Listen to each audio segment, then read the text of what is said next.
Qu'est-ce qui fait qu'une leçon ou même n'importe quelle performance passe de simplement correct à vraiment mémorable? Eh bien, le secret n'est pas forcément un talent mystérieux. C'est quelque chose de bien plus accessible, une discipline que tout le monde peut maîtriser. Et aujourd'hui, on va décortiquer ça ensemble. Voilà la question à 1 million.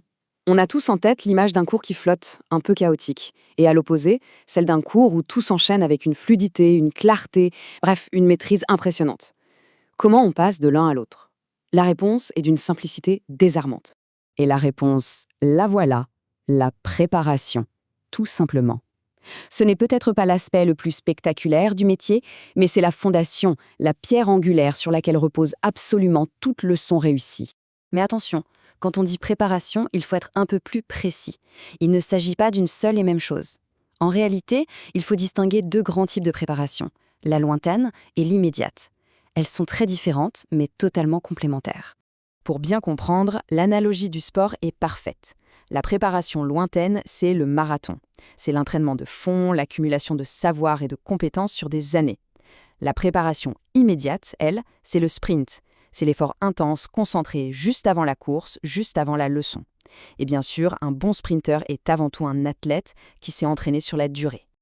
Alors cette préparation lointaine, concrètement, c'est quoi? C'est tout le bagage intellectuel qu'un enseignant se construit. Ça démarre avec la formation initiale, évidemment, mais ça ne s'arrête jamais. Chaque livre lu, chaque conférence, chaque stage, tout ça vient nourrir constamment le savoir-faire.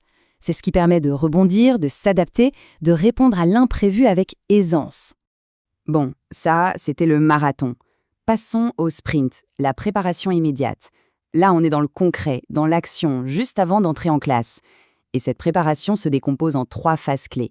La préparation matérielle, la préparation écrite et bien sûr, la préparation mentale. Et pour mener à bien cette préparation immédiate, surtout sa partie écrite, on ne part pas de rien. Il existe des outils bien précis qui constituent ce qu'on pourrait appeler la boîte à outils de l'enseignant. Dans cette boîte, on trouve 3 documents piliers.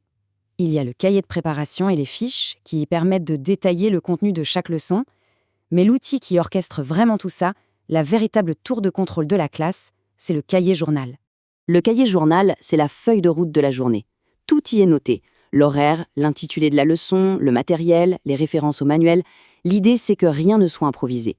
C'est un guide si précieux qu'un remplaçant pourrait arriver et prendre la classe en main sans la moindre rupture pour les élèves. Cette citation résume tout. Le but de cette préparation écrite, ce n'est pas de créer un carcan rigide, c'est tout l'inverse. En structurant l'action, elle libère l'esprit. Quand le plan est clair, l'enseignant peut enfin se concentrer à 100% sur l'essentiel, l'interaction avec les élèves, la dynamique de groupe, la pédagogie pure. D'accord, on a vu le comment, mais maintenant la question la plus importante. Pourquoi?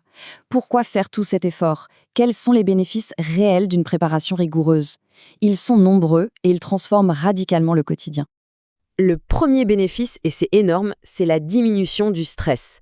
C'est logique, savoir où l'on va, avoir son matériel prêt, avoir anticipé les questions, ça apporte une tranquillité d'esprit, une sérénité qui n'a pas de prix avant de commencer la journée. Et forcément, qui dit moins de stress, dit meilleure performance. Quand on est plus serein et en confiance, on maîtrise mieux son sujet, on est plus clair, plus disponible pour les élèves. La qualité de l'enseignement monte d'un cran, c'est mécanique. Ça peut paraître paradoxal, mais investir du temps dans la préparation en fait gagner énormément par la suite. On évite les temps morts, les hésitations, la recherche de matériel en urgence. Le déroulement de la classe devient beaucoup plus fluide et efficace. Et tout ça mène à un point essentiel, un vrai boost de confiance en soi. Se sentir préparé, c'est se sentir légitime et compétent. Et cette assurance, les élèves la ressentent immédiatement. Ils savent quand la personne en face d'eux maîtrise son sujet. On vient d'en voir 4, mais les textes de référence sur le sujet en dénombrent au moins 7. 7 avantages majeurs qui découlent directement d'une bonne préparation. On pourrait aussi parler d'une motivation accrue, d'une meilleure gestion des ressources. L'impact est vraiment global. En conclusion, il faut vraiment changer notre regard sur la préparation. Ce n'est pas une corvée, c'est un levier stratégique. C'est l'outil qui transforme une bonne intention en une action réussie. C'est ce qui fait passer de l'improvisation, parfois anxiogène, à une pratique maîtrisée et sereine. Et pour finir, je vous laisse avec une question qui va au-delà de la salle de classe. Dans nos vies à tous, professionnelles ou personnelles, quel est le domaine où un peu plus de préparation pourrait absolument tout changer? Où se niche pour chacun le plus grand potentiel de performance et de sérénité? La réflexion est lancée.